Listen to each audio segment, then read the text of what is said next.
Hello, YouTube. Crazy Robot Lady here.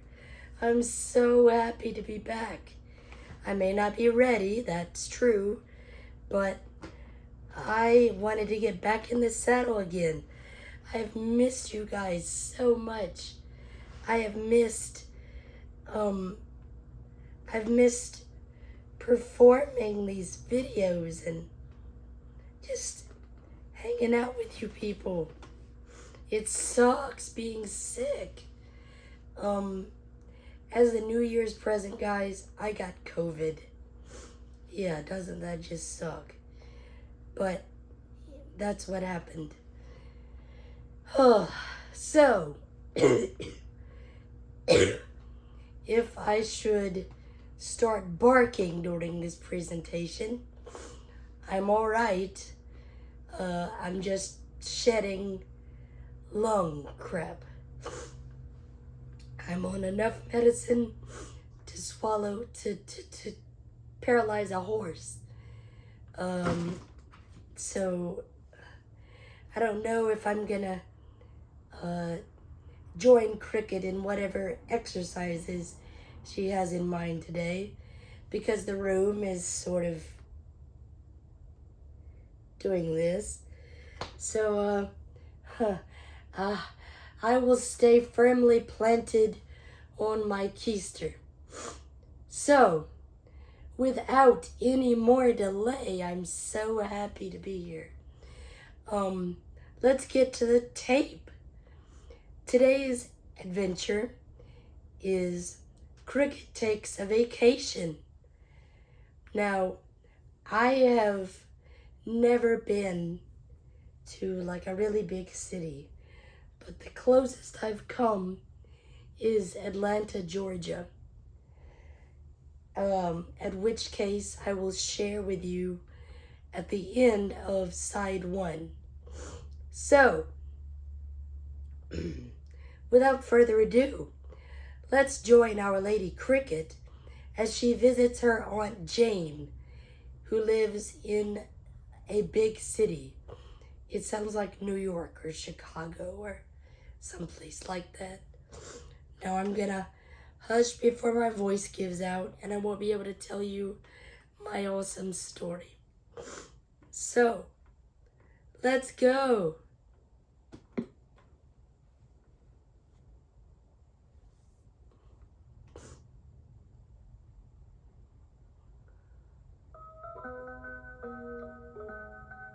You're the very most fun I've ever found, and you're my friend.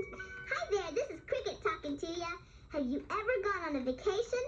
That's when you travel someplace new and have all kinds of fun doing all kinds of different things you wouldn't get to do at home. On our last vacation, my whole family got to fly on a jet. Even my little brother. We went to a big city to visit my Aunt Jane. She lives way high up in a tall apartment building. When I looked out our living room window, I could see lots more tall buildings and bridges and tons of little boats on the river. I could see lots of cars and buses too, and trucks and even some trains. And I could see about a zillion people walking around on the sidewalks. Only picture this. They were so far down, they all looked like little teeny ants. The city is so big, I said to Aunt Jane. I bet it's easy to get lost in. You're right, Cricket, said Aunt Jane. It can be very confusing sometimes. And then you know what? She sang a song to me about someone visiting the city for the very first time. Here's how it goes. I went to the city to buy a coat in a big department store, but I got lost in underwear on the 22nd floor. Oh, the elevator, it goes up and down, revolving doors go round and round, cabs on the street go beep, beep, beep, whenever we go uptown. The street's so wide, I called a cab just to get across, but I never even got to the other side, cause the driver, he got lost. Oh, the elevator, it goes up and down, revolving doors go round and round, cabs on the street go beep, beep, beep, whenever we go uptown.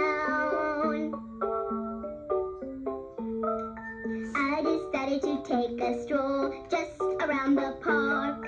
Started out this morning and I didn't get back till dark. Oh, the elevator, it goes up and down. Revolving doors go round and round. Cabs on the street go beep, beep, beep whenever we go uptown. Remember when I was talking about my Aunt Jane? Well, as soon as we arrived at her house, apartment, we met a man in a fancy uniform who helped us with our bags and things. This is Mr. Johnson, said Aunt Jane. He's our apartment house doorman. If you ever need help, just ask Mr. Johnson. Then we all rode in a really fast elevator up to the 23rd floor. And did my tummy do flip-flops. After we had lunch, my Aunt Jane said, Cricket, why don't you go down to the lobby and get our mail from Mr. Johnson? Okay, I said. Golly gee, that elevator went even faster this time, and my tummy did flip-flops again. The mailman hadn't come yet, so Mr. Johnson and I waited for him outside. Then all of a sudden, a car screeched, and there was a whole lot of honking. I looked up, and what do you think I saw? There was the cutest little poodle, and he was right in the middle of the street. Oh, Mr. Johnson, save him, I said.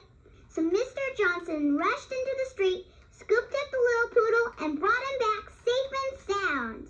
That was a close call, young fella, said Mr. Johnson. Ruff, ruff, said the little poodle. Then I asked Mr. Johnson if I could hold him, and guess what? I think that little poodle really liked me, because he started licking me all over. So I said to Mr. Johnson, can I take him upstairs? I'm afraid not, Cricket, said Mr. Johnson. We're not allowed to have dogs in our building. He has to go back home. But I said, how'll we find his owner? He doesn't even have a name tag. That is a problem, said Mr. Johnson. What should we do? I know, I said. Maybe there's someone who knows where he lives. How about the mailman, said Mr. Johnson. Here he comes now. Excuse me, sir, I said to the mailman. Do you recognize this little poodle? Yes, said the mailman. I think I do. That looks like Maxie. He lives right around the corner at Mrs. Silverman's house. Then all of a sudden, Maxie started barking and wiggling and barking. Ruff, ruff, ruff, ruff, said Maxie. Ruff, ruff, ruff, ruff, ruff. And then a lady came around the corner with a leash in her hand. It was Mrs. Silverman. Maxie, she called. Here, Maxie. And Maxie wiggled so hard, he jumped right out of my arms and ran straight to Mrs. Silverman.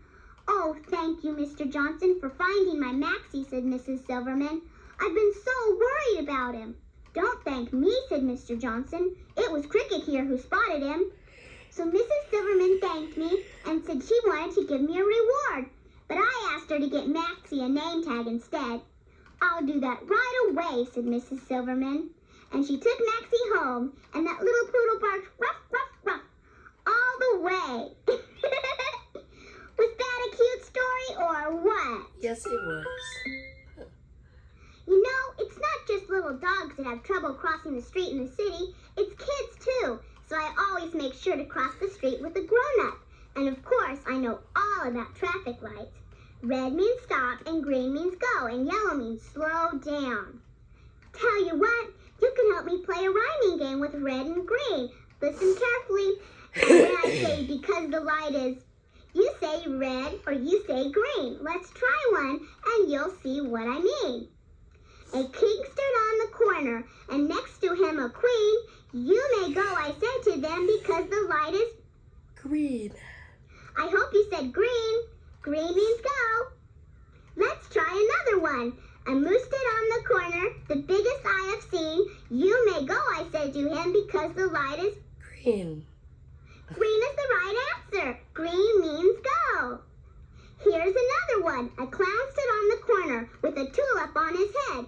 You must stop, I said to him, because the light is red. I hope you said red, because that's the right answer. Red means stop.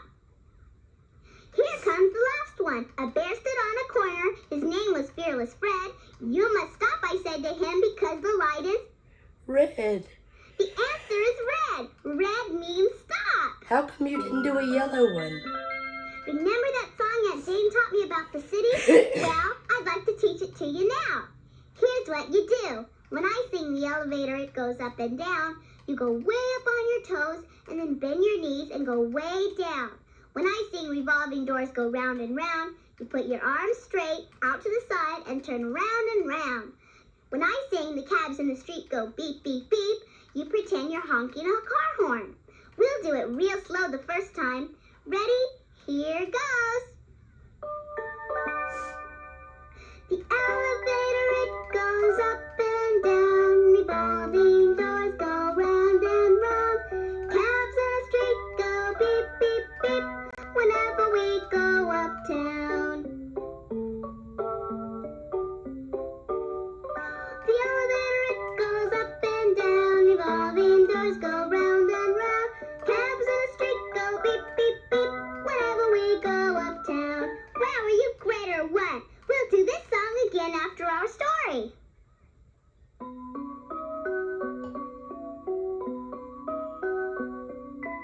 Storybook adventures, they're the greatest kind. There's no end to all the fun you'll find. You can have adventures and still be safe at home with a storybook adventure of your own. This is a story about a little girl who lived in a big skyscraper in the middle of a big city. And it's also about a funny green frog who lived in a big pond in the middle of a big park in the middle of the same city. If you want, you can play a city game in your activity book while you listen. One day, the little girl, who was a little lonely because she'd just moved to the big city, went to the park to play with her favorite ball. She began to play catch by herself because she had no one else to play with. She threw the ball up in the air and caught it, and threw the ball up in the air and caught it, and threw the ball up in the air, and she forgot to catch it. The ball bounced and then rolled and then plopped right into the pond. Oh no, cried the little girl. There goes my favorite ball. How am I ever gonna get it back again? Then all of a sudden she saw a funny green frog at the edge of the pond. Ribbit, ribbit. What hit me? Ribbit, said the frog. I'm sorry, Froggy, said the little girl. My favorite ball just fell into your pond. Well then, said the frog, I'll bring your ball back to you, if you only grant me a wish. The little girl was so surprised she didn't even wonder how a frog could talk like a little boy. Okay, Froggy, she said, I'll give you whatever you wish. How about 2 nickels and a penny and a half a meatloaf sandwich and an old comic book I've read about 5 times? You see, those were the only things she could find in her pockets. I don't want your money, said the frog, and I don't want your sandwich, and I don't want your comic book, but I do want you to take me home and let me be your friend. I promise to take you home with me, said the little girl, if only you'll bring back my ball. So the funny green frog dove deep down into the pond. He swam around and round and finally brought back the little girl's ball. The little girl was so happy to have her favorite ball again, she ran all the way home and forgot to take the little frog with her. Ribbit, ribbit, cried the little frog, but the little girl was gone. Later that evening, the little girl was having dinner with her father high up in the big skyscraper in the middle of the big city. All of a sudden, they heard a strange sound outside their door. Little girl, ribbit, said a croaky little voice. Ribbit, little girl, you promised to take me home with you. Who's that at the door, my dear? The little girl's father asked. It's a funny green frog, Father, she said. He rescued my favorite ball for me, and I promised to take him home, but then I forgot. Well, promises are important, the little girl's father said, so you may let the frog come in. The little girl opened the door and said, Come in, Froggy. I'm so sorry I ran off without you. That's all right, said the frog. But I've had such a long climb up all those stairs, and I wondered if I could have a bite to eat, and then perhaps a nice little nap.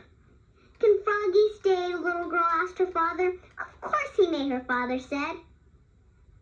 The little girl was so happy to have a friend at last. She made a place for the frog in her very own room.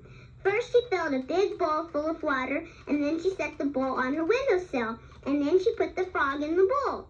Oh, Ribbit, this is lovely, said the funny green frog.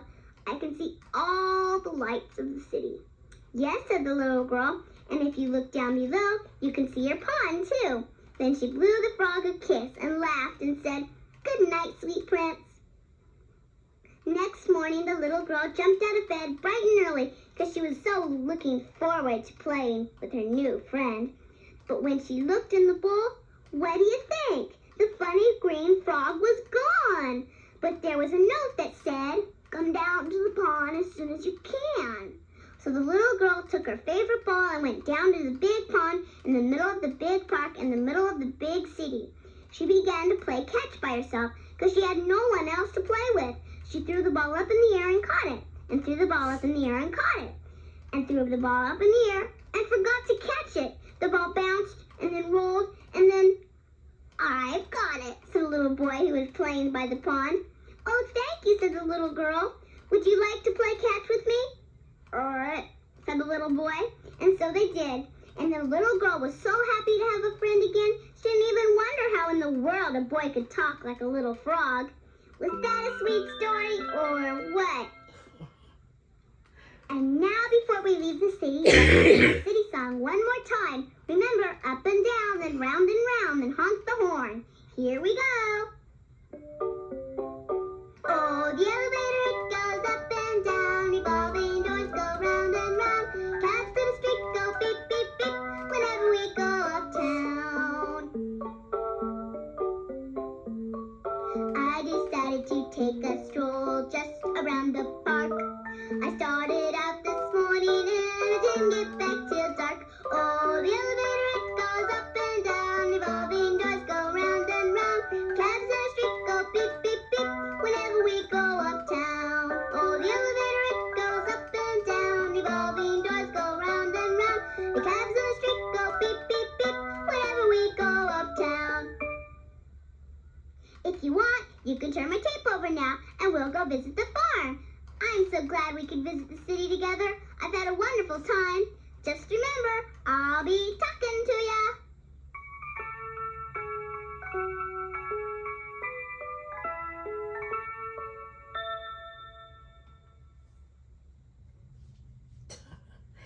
Okay, and now for my story. The biggest city I have ever been to in my life was Atlanta, Georgia. I attended a national convention for the blind, of the blind, I'm sorry. They would slay me for that sacrilege. Which is a very large gathering of blind people where we tried to get changes made for disabled rights and whatnot in the places of government, like Congress and whatever. It's very, very boring, but in our off hours, we get to explore whatever city we're convening in, and besides that, meet all kinds of different blind people with all kinds of different experiences. So, this particular convention was hosted by the Marriott Marquis Hotel in Atlanta. It was within walking distance to Centennial Park and not too terribly far from the Coca-Cola plant.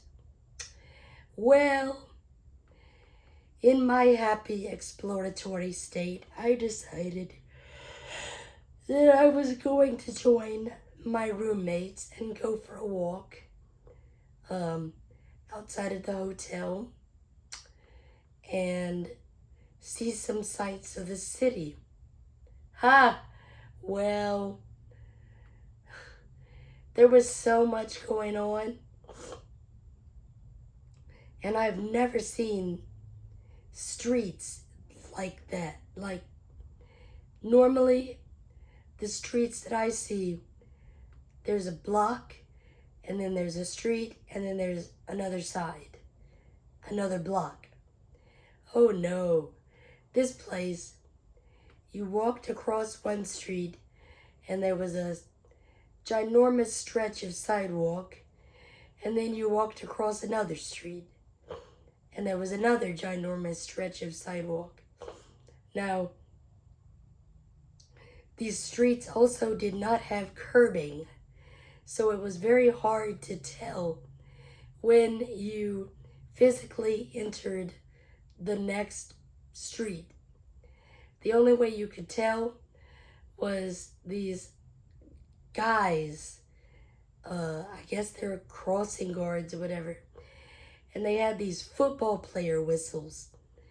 And whenever there was traffic coming or whatever, they would blow their whistles at us if we tried to cross. So we had to stop and wait before we could cross. And sometimes we would get about halfway across and traffic would be coming in the other lane. So the cops would blow their whistles again and make us stop in the middle of the road so the cars could go by in front of us. Oh man, that was terrifying. And not only were there cars, but there were buttloads of other people walking around with strollers and these random food cart things. And not only that, but there were horse-drawn carriages or cabs or whatever, I don't know. They were everywhere. And they were also these random people. I don't know what their title was, but they would greet you at the street crossings, and they would all want to know what you were doing, and they'd want to chat you up or give you a map. And by the time they got through chattering, the cops were blowing their whistles again. So we had to wait a little longer. I thought I'd never get to that park. Whew. And then once we got there, I saw the coolest thing. Well, heard the coolest thing. Whatever. There was this fountain, right? Okay, I'm used to fountains. I love fountains. The little bitty 3-4 tier high ones. You can have them in your yard. And they might be about, I don't know, 3 feet across. No, this thing was like probably about 20 or 40 feet across. And it had seats built into it.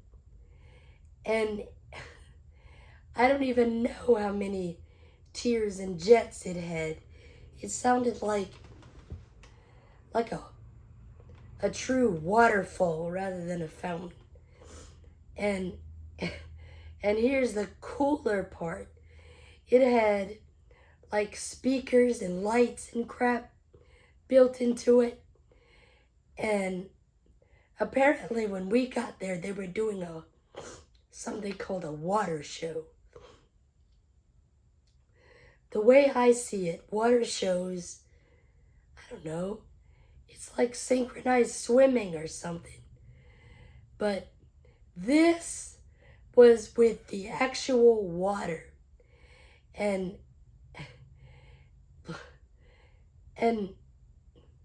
it would change the jets around. And different jets would come up when different musical instruments played. And the lights would change too.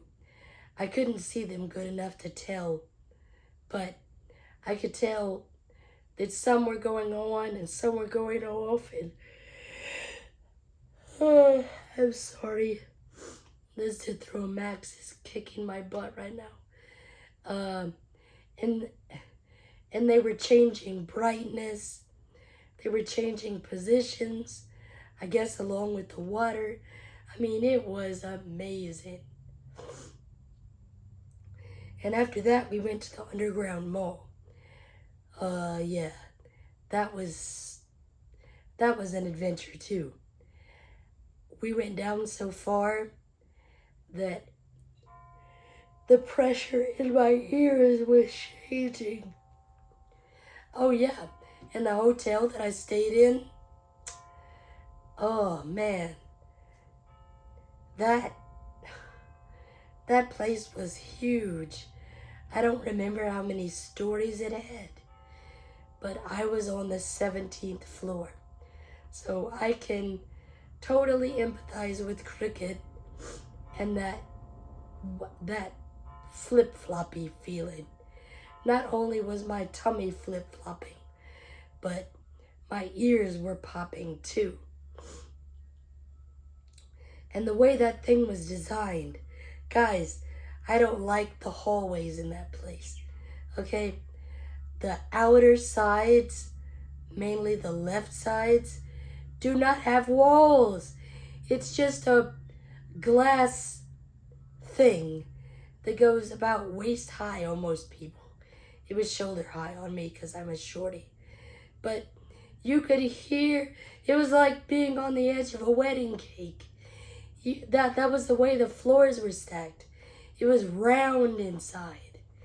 And like, I could stand at that glass thing and listen to what was going on way down in the lobby. And there was another fountain in there, by the way. Whew. That was culture shock for me. I'm from a little bitty town in South Carolina. And, oh my. I don't know. I didn't like to be close to that glass thing. So anyway, let's proceed. Now Cricket is going to the farm to visit her grandparents. I've never spent a night on a farm. I think it would be lovely. The closest I've come was spending the night with a lady who owned 3 horses and had a creek next to her house. And if I opened the loft window, I could hear the creek gurgling outside. It was amazing. But anyway, let's proceed.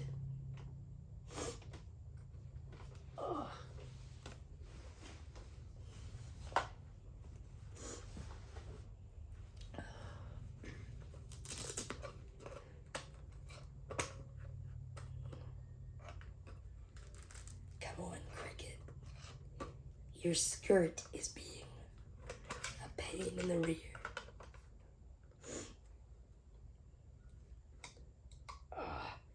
And so are your prongs today. Come on, get out of my way. You too.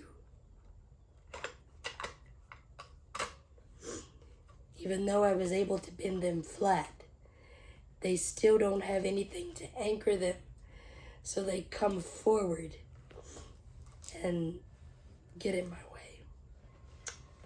All right.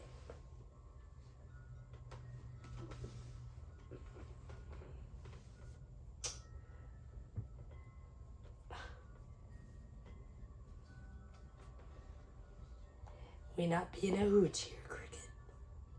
There we go. Okay, let's get going. Maybe. Wait a minute. She's not happy about something.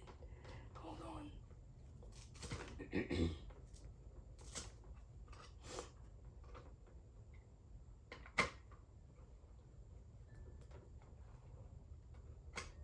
Something's blocking.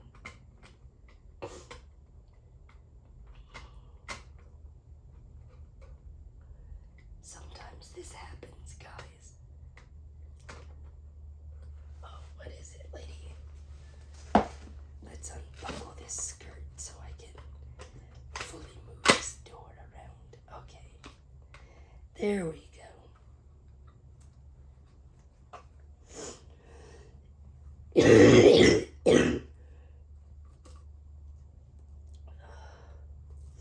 Sorry guys, I promise I'm not gonna die. I'm not even contagious anymore. I I just didn't want to go out of the house sounding like this. I would clear an entire store.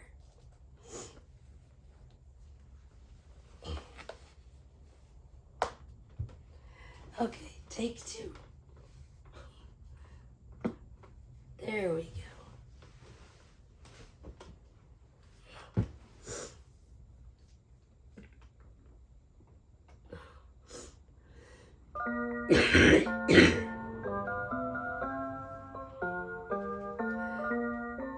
My grandma and grandpa live on a farm in the country. We took the train here from the city, and it was so much fun. We sat down in the car with windows all over, even the roof. The conductor said, "All aboard!"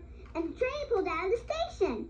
We saw lots of people along the way, and when we went across the street, all the cars had to stop at the crossing gate. My little brother and I stood in the window and waved at the drivers.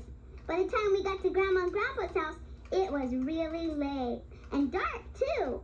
My brother and I went straight to bed and fell fast asleep. By the next morning, we woke up bright and early. I just love waking up on the farm. Good morning, sun, that's what I always say. Good morning, world, it's a wonderful day. Wake up, flowers, get at these. Tell the birds to start singing, please. Good morning, sky, you never look so blue.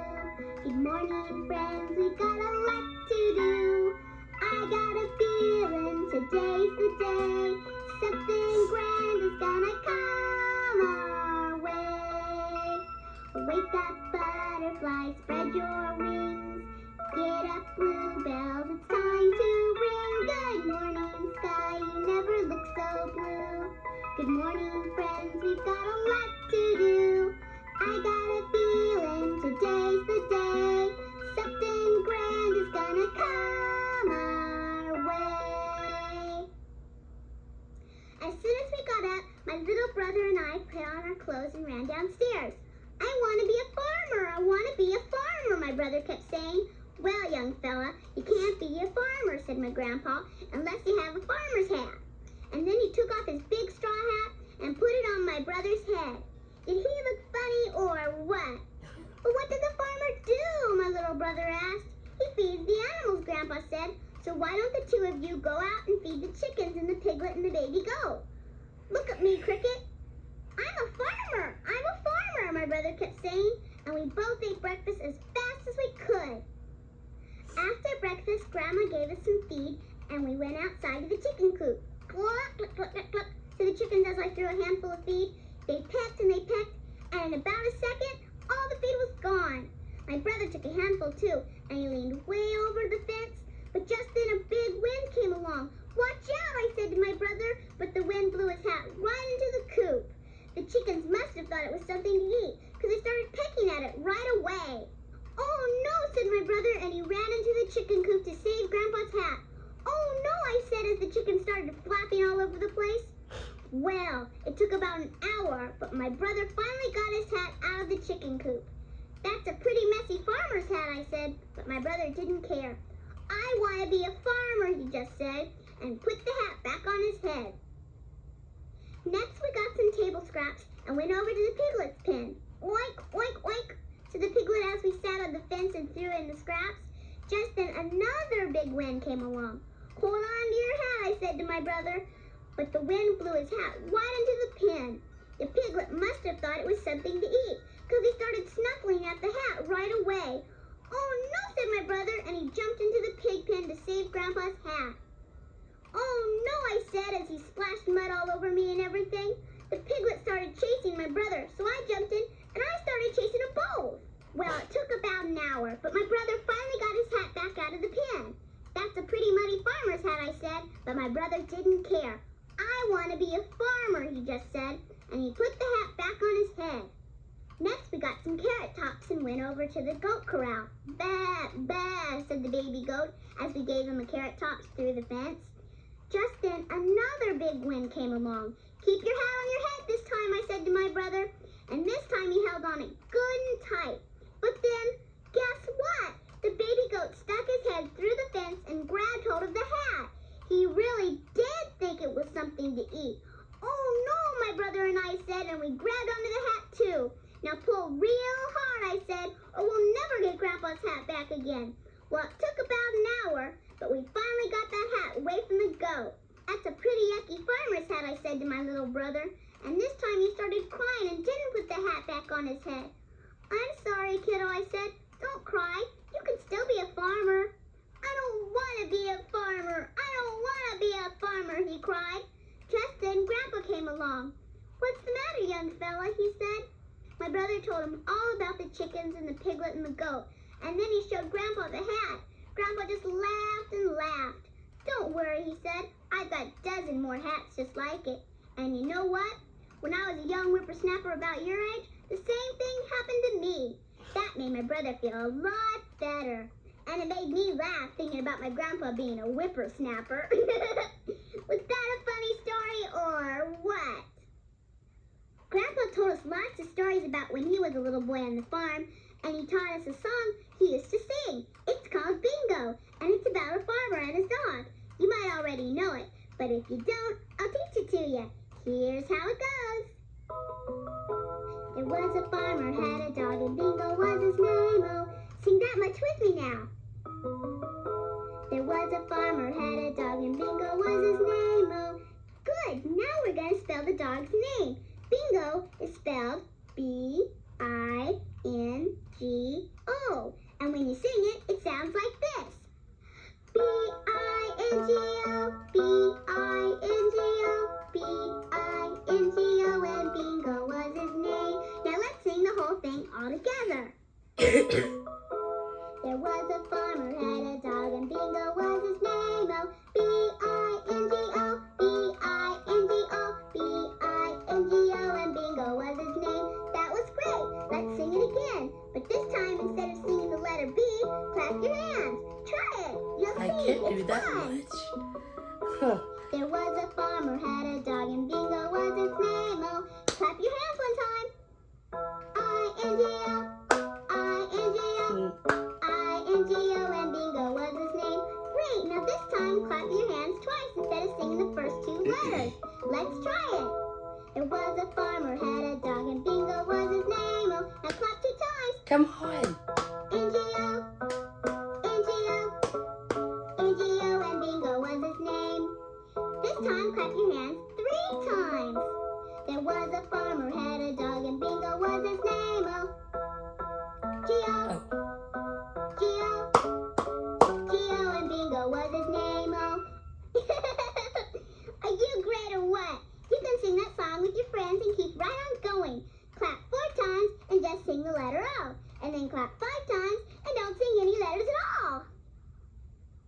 Guess what? I found a tongue twister right here on the farm. My grandpa asked me to go and check on the pigs in the big pig pen. That sure sounded like a tongue twister to me. So I asked my grandpa to say big pig pen 3 times in a row as fast as he could. And you know what? He couldn't do it.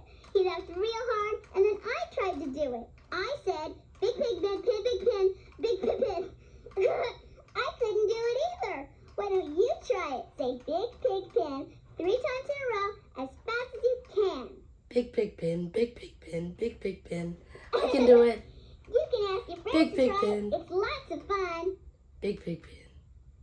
This song's about a farmer who likes to sleep late, but the barnyard animals want him to wake up and feed them. I'll sing and you make the animal noises. Here goes.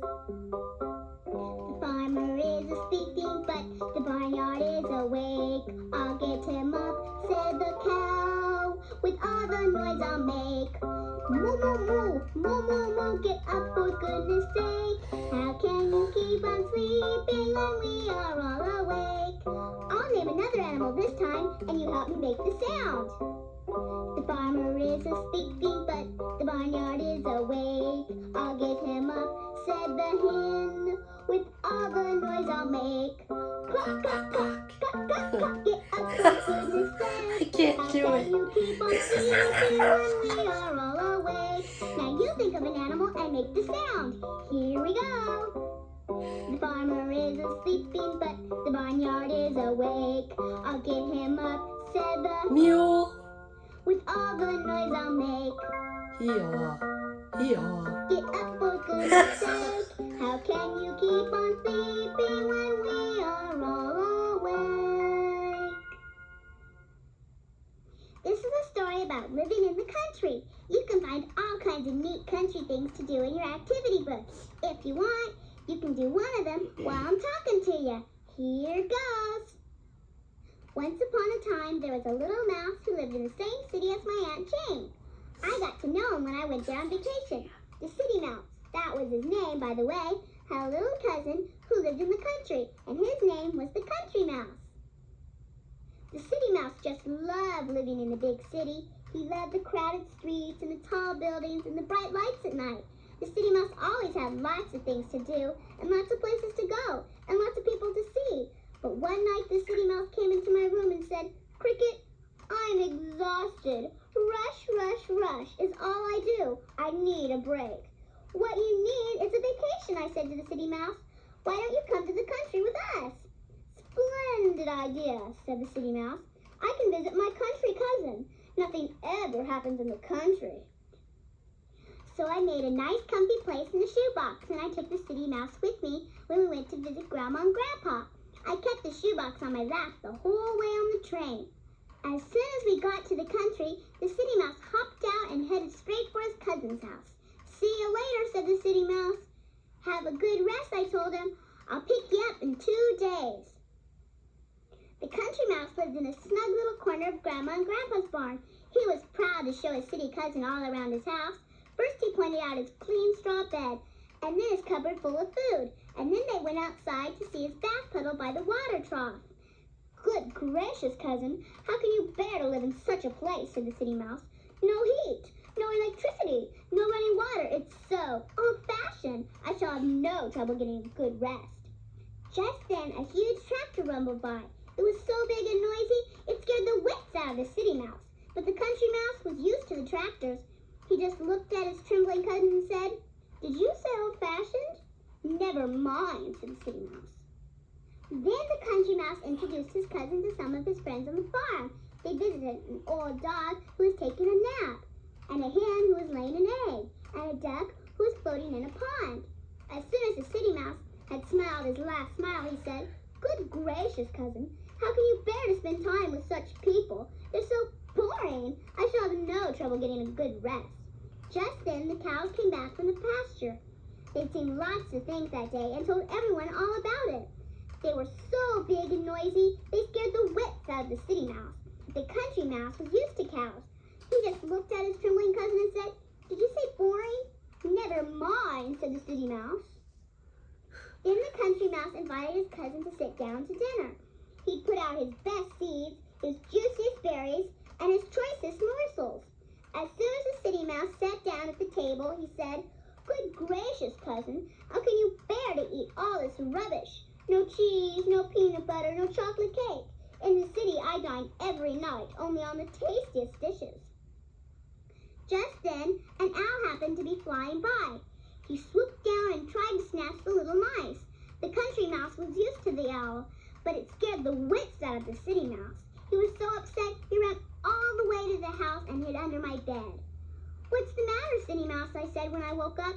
"I want to go home, Cricket," said the City Mouse, "back to the quiet and restful city." So I opened my shoebox and the City Mouse hopped in and didn't come out till we got back to the city. "I'm so happy my vacation is over," the City Mouse said to me. "There really is no place like home." Was that a cute story or what? It was. Golly gee, I sure have had a good time spending my vacation with you. I'm so glad you're my friend. You're the very most fun I've ever found, and you're my friend. You're especially nice to be around, and you're my friend. I'm so happy I've got a pal to tell my feelings to. What a playmate you've been, thanks for being my friend. If you want to play some more, you can turn the tape over now, or you can talk and I'll listen for a while. And remember, I'll be talking to ya. Well, guys, that was great. I am so happy to be back with you and doing what we all seem to love the best. I will be doing a comparison video soon between the 2017 regular edition, I don't know what to call it, the Wicked Cool Toys edition, and the Target exclusive edition of our pal Teddy Ruxpin. And as usual, we will have our, what is it? I think it's part 3 of our answer box stories tomorrow. I'm trying to think. And I have to give credit where credit is due. My initial copy of this tape broke right before I was about to film it. So, Cricket and Corky's Clubhouse, thank you so much for coming to my rescue. This tape sounds absolutely lovely.